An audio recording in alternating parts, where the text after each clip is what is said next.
پیارے دوستوں، آج ہم آپ کو ایک اللہ والے اور ایک چیتا اور 3 دوستوں کا واقعہ سنانے والے ہیں۔ جنگل میں جب چیتا سامنے آ گیا، پھر کیا کیا؟ دوستوں، کسی گاؤں میں 3 دوست رہا کرتے تھے جو مزدوری کر کے اپنی زندگی گزار رہے تھے۔ وہ اکثر لکڑی کاٹتے پہاڑ کے اوپر بنے جنگلات کی طرف جایا کرتے تھے۔ ایک حصہ جنگل میں جاتے کیونکہ ان دوستوں نے ایک دوسرے سے وعدہ کر رکھا تھا کہ مشکل ہو یا آسانی، ہم ایک دوسرے کا ساتھ کبھی نہیں چھوڑیں گے۔ ایک بار کچھ ایسا ہوا کہ سخت سردی کے دن تھے۔ گھر میں ان کی لکڑیاں ختم ہو چکی تھی۔ ان دوستوں نے ارادہ کیا کہ شام ہونے سے پہلے جنگل کی طرف چلے جاتے ہیں۔ تینوں وہاں سے نکل پڑے۔ جب وہ جنگل میں پہنچے تو تیز بارش شروع ہو گئی۔ کہیں بھی ان کو کوئی جگہ چھپنے کے لیے نہ مل سکی۔ تلاش کرنے کے بعد انہیں ایک غار نظر آئی۔ وہ غار کے اندر پناہ لینے کے لیے چلے گئے۔ ایک دوست نے کہا، چلو بارش رکنے کا انتظار کرتے ہیں۔ شام کا سایہ پھیل چکا تھا، بارش بھی رک گئی۔ وہ تینوں یہ دیکھ کر بڑے خوش ہوئے کہ چلو اب ہمارا کام ہو جائے گا۔ لیکن جیسے ہی وہ تینوں غار سے باہر نکلے تو انہیں ایک چیتا نظر آ گیا جو کوئی عام جانور جیسا نہیں تھا، بلکہ اس کے منہ پر خون لگا ہوا تھا۔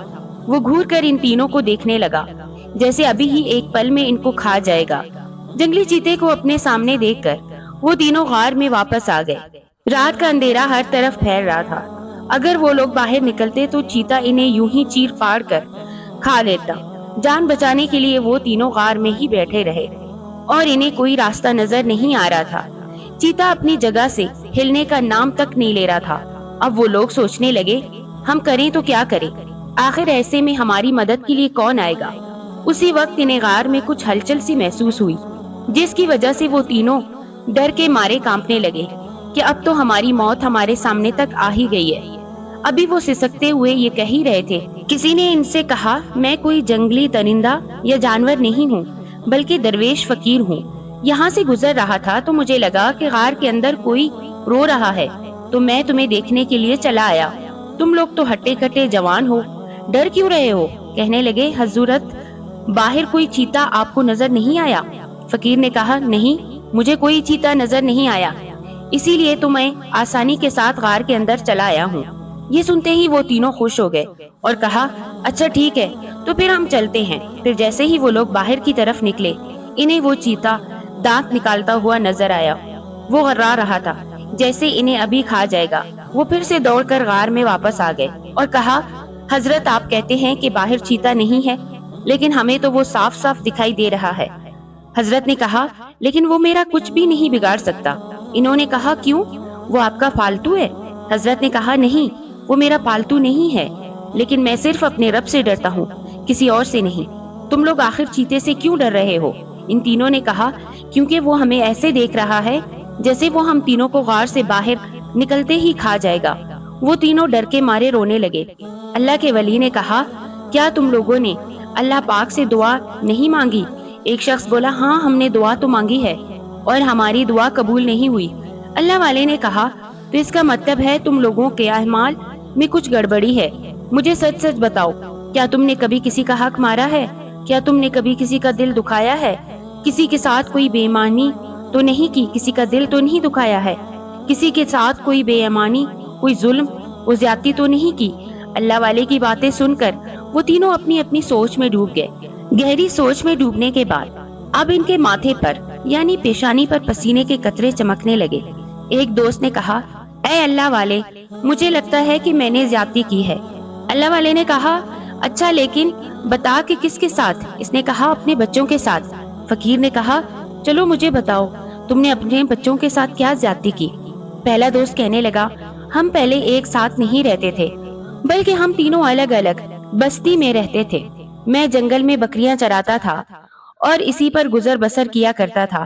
میری بکریاں بہت ہی زیادہ دودھ دیا کرتی تھی اور ان کے دودھ کو بیچ کر میری روزی مجھے مل رہی تھی۔ میرے گھر میں میرے بچے اور بیوی کے علاوہ کوئی اور نہیں رہتا تھا۔ اللہ تعالی نے مجھے بہت سی دولت عطا کی تھی، کیونکہ بکریوں کا دودھ اس گاؤں میں میرے علاوہ کوئی اور نہیں بیچتا تھا۔ ایسی اعلیٰ نسل کی بکریاں صرف میرے ہی پاس تھی۔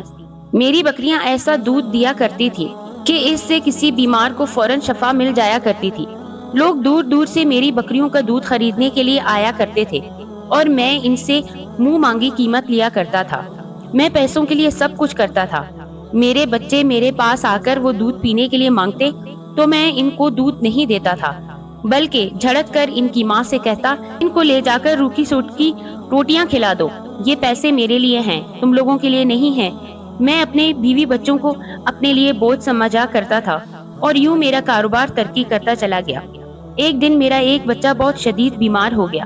بیوی نے مجھ سے کہا، تم سب کو یہ دودھ دیتے ہو تاکہ ان کی بیماریاں دور ہو جائے، اپنے بیٹے کو بھی یہ دودھ دے دو تاکہ وہ بھی بلا چنگا ہو جائے۔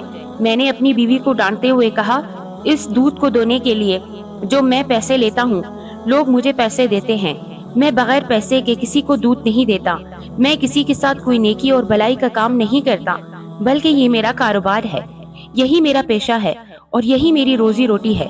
اس دودھ کو میں کسی مفت خور کو ہرگز نہیں پلا سکتا ہوں۔ میرے بچے مفت خور ہیں، کون سا یہ میرے پاس کام کرنے والے مزدور ہیں جو میں ان سے اجرت لوں یا ان کو اجرت دوں۔ میری باتوں کو سن کر میری بیوی روز و قطار رونے لگی اور اس نے کہا، یہ تو اللہ پاک کی امانت ہے، یہ ہماری اولاد ہے، اپنی اولاد سے بھلا کون پیسے لیتا ہے؟ کیا تم جانتے نہیں بہترین صدقہ اپنی بیوی بچوں کو کھلانا پلانا ہے، ان کی ضروریات کو پورا کرنا ہے، یہ تمہاری ذمہ داری ہے، تم کوئی احسان نہیں کر رہے ہو۔ اگر اپنے بچے کو تم ایک پیالہ دودھ دو گے تو یہ اس کا حق ہے اور تمہاری ذمہ داری ہے۔ میری بیوی کی بات واقعی سچ تھی، لیکن مجھے اس وقت بہت کڑوی لگ رہی تھی۔ میں نے کہا، تم مجھے زیادہ باتیں نہ بتا، میں تیری باتوں میں آ کر اپنے اس بچے کو ہرگز دودھ نہیں دوں گا، تو یہاں سے فوراً چلی جا۔ اس کے بعد میری بیوی روتی ہوئی میری آنکھوں کے سامنے سے چلی گئی۔ میں اپنے کام میں مصروف ہو گیا۔ میری بکریاں بہت ہی زیادہ دودھ دیا کرتی تھی اور میں اس پر بہت گھمنڈ کرتا تھا۔ مجھے لگ رہا تھا کہ میں کوئی برا کام نہیں کر رہا ہوں، میں سب کچھ اپنے بھلے کے لیے کر رہا تھا، اپنی جیب نوٹوں سے بھر رہا تھا۔ پھر اسی رات میری بیوی کی تڑپ کر رونے کی آواز سنائی دی، میرا بچہ، ہائے میرا بچہ مر گیا۔ جو بھی تھا، میں تھا تو اس کا باپ۔ میں اپنے گھر کے اندر داخل ہوا، میں نے دیکھا میری بیوی میرے بچے کو گود میں لے کر زور و قطار رو رہی ہے۔ روتی روتی ہوئی وہ گھر سے نکل گئی اور اس نے کہا، تم کتنے ظالم باپ ہو، تم نے ایک دودھ کا پیالہ اپنے بچے تک کو نہیں دیا اور پورے گاؤں میں دودھ بانٹتے رہتے ہو، صرف اپنے پیسوں کی تمہیں فکر ہے، تمہیں اپنی اولاد کی کوئی فکر نہیں۔ آج تم نے اپنی ایک اولاد کو کھو دیا ہے، میں تمہیں کبھی معاف نہیں کروں گی۔ اس کے بعد میری بیوی مجھے ہمیشہ کے لیے چھوڑ کر نہ جانے کہاں چلی گئی۔ اس کے جانے کے بعد بھی مجھے اس کے جانے کا یا بچے کی موت کا کوئی احساس نہ ہوا۔ پھر اللہ کی کرنی، جن بکریوں کے دودھ پر میں بہت غرور کیا کرتا تھا، آہستہ آہستہ انہوں نے دودھ دینا بند کر دیا اور پھر ایک دن میری ساری بکریاں ایک ایک کر کے مر گئیں۔ میرے پاس تو نہ مال و دولت بچا اور نہ ہی میری بکریاں اور نہ ہی میرا خاندان اور بیوی بچے۔ اب میں مزدوری کرتا ہوں اپنے ان دوستوں کے ساتھ۔ اللہ والے نے اس پہلے دوست کی باتیں سنی، ٹھنڈی سانس لی اور کہا، اچھا ابھی تم بتاؤ تم نے کیا کیا؟ دوسرے دوست نے کہا، اے اللہ والے، میں ایک ٹھیکیدار تھا، گھر وغیرہ بنوانے کا کام کیا کرتا تھا۔ میرے پاس محنت کرنے والے بہت سے مزدور تھے جو دل لگا کر میرے سارے کام کیا کرتے تھے۔ اس کے باوجود میں ان کی مزدوری وقت پر نہیں دیتا تھا، بلکہ ان سے سارے کام کروا کر ان کو رلا دیتا۔ وہ غریب پیسوں کا انتظار کرتے اور میں اس بات کی خوشی محسوس کرتا تھا کہ میرا گھر پورے گاؤں میں سب سے عالی شان ہے، جہاں میں عیش کے ساتھ اپنی زندگی گزار رہا ہوں۔ کچھ عرصے کے بعد میرا ایک مزدور مجھ سے مزدوری مانگنے کے لیے آیا۔ اسے پیسوں کی بہت ضرورت تھی، لیکن میں نے اسے دھکے مار کر گھر سے باہر نکلوا دیا۔ اس کا پسینہ بہہ رہا تھا، لیکن مجھے اس بات کی کوئی پرواہ نہیں تھی۔ وہ روتا ہوا وہاں سے چلا گیا، لیکن کہا، اللہ تبارک تعالیٰ دیکھ رہا ہے، تم اتنی ناانصافی کر رہے ہو، تم میری مزدوری کو، میری حلال کمائی کے مال کو کھا رہے ہو اور مجھے پیسہ دینے کے لیے تیار نہیں ہو۔ تمہیں اللہ کی بارگاہ میں اس کا جواب دینا ہوگا۔ لیکن مجھے اس وقت اس کی باتوں کی کوئی پرواہ نہیں تھی، اس لیے میں نے کہا، چلو جاؤ یہاں سے۔ وہ اپنے گھر روتا چلا گیا۔ میں اپنے گھر کے اندر گیا، لیکن اسی رات اتنی زوردار آندھی چلی، آندھی طوفان نے میرے گھر کے چھت کو اڑا دیا۔ پھر میرے سارے مزدور ایک ایک کر کے مجھے چھوڑ کر چلے گئے اور میں دھیرے دھیرے کنگال ہو گیا۔ اب میں اپنے انہی دوستوں کی طرح ایک مزدور ہوں اور جنگل کی لکڑیاں کاٹ کر اپنا گزارا کرتا ہوں۔ اللہ والے نے بڑے افسوس کے ساتھ اس کو دیکھا اور پھر تیسرے شخص سے مخاطب ہو کر کہا، بتاؤ اب تم نے کیا گناہ کیا ہے؟ تیسرے شخص نے کہا، اے اللہ والے، میں امیر باپ کا عیاش بیٹا تھا، لڑکیاں میرے قدموں میں پڑی رہتی تھی، میں جس کو چاہتا خرید سکتا تھا، مجھے اپنی دولت اور اپنی خوبصورتی، اپنی جوانی پر بڑا غرور تھا، اس لیے جس سے چاہتا ہر رات اس کے ساتھ بدکاری کرتا۔ میرے چچا کی ایک بیٹی تھی جو بہت ہی زیادہ نیک اور پاک باز تھی۔ ایک بار میں اپنے چچا کے گھر گیا تو میری نظر ان کی بیٹی پر پڑ گئی۔ جب اس کو میں نے دیکھا تو میرا دل اس پر آ گیا۔ اب میں ساری عورتوں کو بھول چکا تھا اور پوری طرح سے اپنے چچا کی بیٹی کے پیچھے لگ گیا تھا۔ میں کسی بھی قیمت پر اس حسین و جمیل لڑکی کو حاصل کرنا چاہتا تھا۔ میں نے اپنے باپ سے کہا، مجھے وہ لڑکی کسی بھی صورت میں چاہیے۔ میرے باپ نے کہا، وہ تمہاری کبھی نہیں بن سکتی، کیونکہ وہ نیک لڑکی ہے، اللہ والی ہے، اچھے کردار کی مالک ہے۔ تم اپنی حرکتوں کو دیکھو، سارا محلہ تمہیں ناپسند کرتا ہے، اور تمہارا چچا آخر اپنی بیٹی کو تمہارے نکاح میں کیوں دے گا؟ میری محبت کوئی پاک صاف تو تھی نہیں، بلکہ اس میں صرف ہوس تھی، شیطانیت تھی۔ ایک بار میرے چچا گھر پر موجود نہیں تھے، میں ان کے گھر میں جبرن داخل ہو گیا اور اپنے چچا زاد بہن کے ساتھ اپنی خواہش کو پورا کرنا چاہتا تھا۔ پھر اس نے انکار کر دیا اور کہا، کیا تمہیں ذرا بھی خدا کا خوف نہیں ہے؟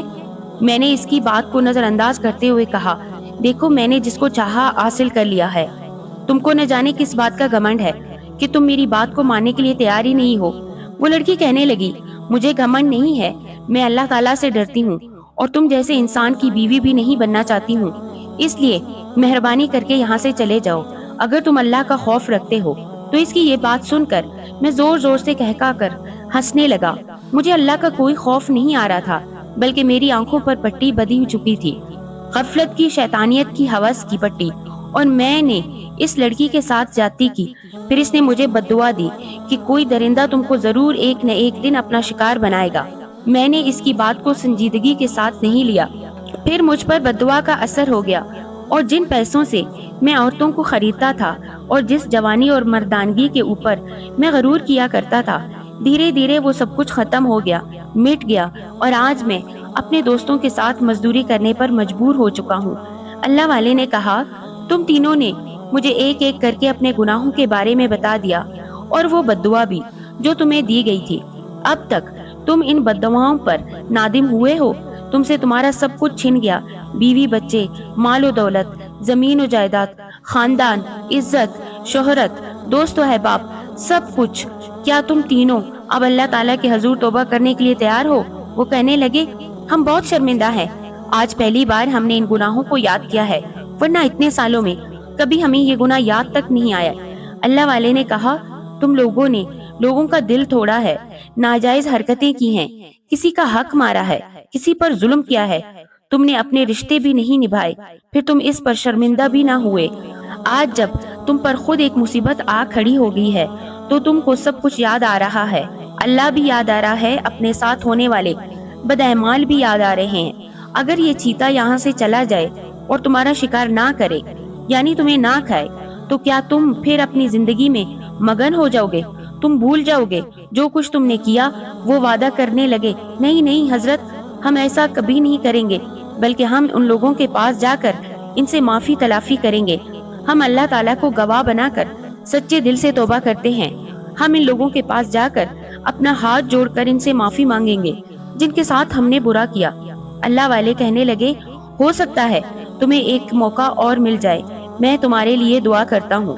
پھر اللہ والے نے دو زانو ہو کر اللہ تعالیٰ کی بارگاہ میں دعا کرنی شروع کر دی، یا اللہ، اے رب کریم، اے رب ذوالجلال، ان کو اپنے گناہوں کی یاد آ گئی ہے اور یہ تینوں شرمسار ہیں، تو ان کو ایک اور موقع دے دے اور اس چیتے کو اس غار کے اندر سے ہٹا دے، تاکہ یہ اپنے گاؤں واپس صحیح سلامت چلے جائے اور ان لوگوں سے جا کر معافی مانگ سکے جن کے ساتھ انہوں نے برا سلوک کیا تھا، جن کے حقوق انہوں نے مارے تھے، جن پر ظلم و زیادتی کی تھی۔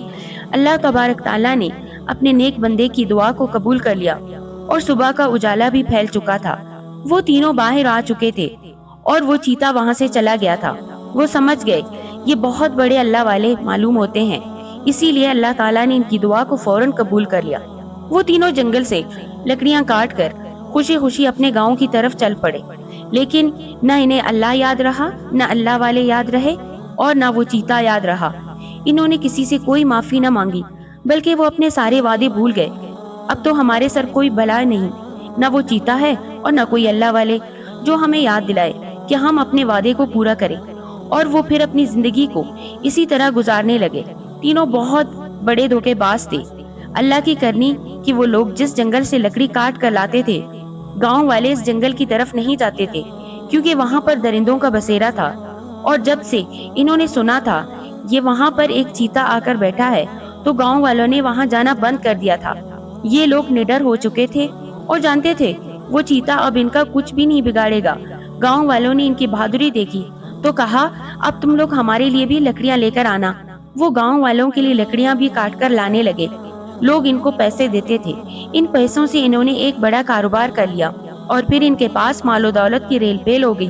وہ تینوں کہنے لگے، دیکھا ہم نے تو کچھ بھی ایسا نہیں کیا، یعنی نہ کسی سے معافی مانگی نہ کسی کو پیسے لوٹائے، لیکن پھر بھی دیکھو آج ہمارے پاس پیسہ ہی پیسہ ہے، یعنی اللہ ہماری کوئی پکڑ نہیں کرے گا۔ اگر ایسا ہوتا تو ہم اب بھی غریب الاچار ہوتے، ہمارے پاس ایک پائی بھی نہ ہوتی۔ اس بات پر وہ گھمنڈ کرنے لگے۔ کام بہت اچھا چل رہا تھا، کسی چیز کی ان کے پاس کوئی کمی نہیں تھی۔ انہوں نے بہت ہی مضبوط دیواروں والا گھر تیار کروا لیا، لوہے کے دروازے لگا لیے تھے۔ ایک دن بڑی چین کی نیند وہ سو رہے تھے، اچانک گاؤں میں شور اٹھا، ارے جنگل سے جنگلی چیتا یہ آ گیا، یہ کیسے آ گیا؟ جنگلی چیتا یہاں کیسے آ گیا؟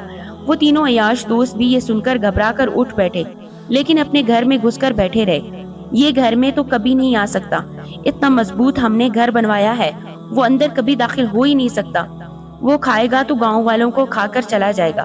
وہ اتنے بے حس تھے کہ ان کو کسی اور کی کوئی پرواہ نہیں تھی۔ اسی وقت دروازے پر دستک ہوئی، کہنے لگے، ہم دروازہ نہیں کھول سکتے۔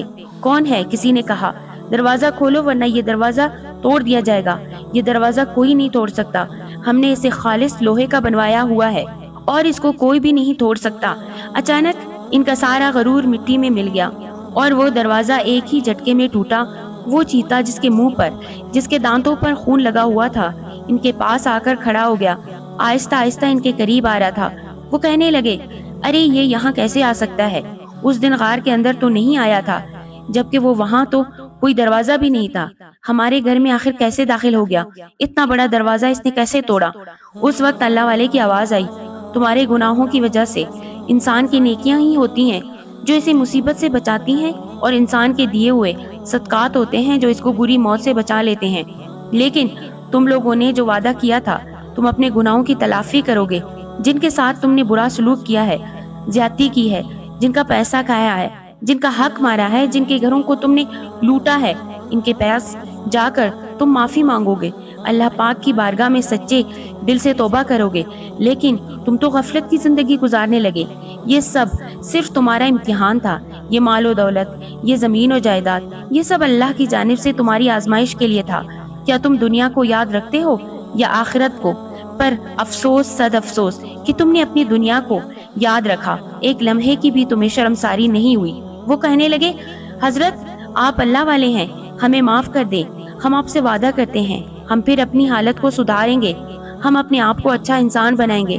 اللہ والے نے کہا، اب میں کچھ بھی نہیں کر سکتا، یہ چیتا میں نے نہیں بلوایا ہے، بلکہ یہ اللہ پاک کے حکم سے یہاں تک آیا ہے۔ اس دن بھی اللہ کے حکم سے اس غار کے باہر وہ بیٹھا تھا، لیکن تمہیں ایک موقع دیا گیا تھا تاکہ تم معافی مانگ لو، اس لیے یہ اندر نہیں آیا تھا۔ اللہ تعالیٰ اسے حکم دیتا کہ یہ اندر آتا اور تمہیں چیر پھاڑ کر رکھ دیتا، پھر تم نے معافی نہیں مانگی نہ توبہ کی۔ اب میں کچھ بھی نہیں کر سکتا ہوں، نہ دعا کر سکتا ہوں۔ پورا گاؤں دیکھ رہا تھا، وہ جنگلی خونخوار چیتا جس نے کبھی کسی کو کوئی نقصان نہیں پہنچایا تھا، ان تینوں پر جھپٹ چکا تھا اور تینوں کو دیکھتے ہی دیکھتے چیر پھاڑ کر رکھ دیا، اور وہ تینوں تمام لوگوں کے لیے عبرت کا نشانہ بن گئے۔ وہ جو خود کی ذات پر اکڑنے والے، خود پر غرور کرنے والے، حقدار کا حق مارنے والے، ظلم کرنے والے، توبہ نہ کرنے والوں کا انجام کیا ہوتا ہے، اس بات کو سب نے اپنی آنکھوں سے دیکھ لیا تھا۔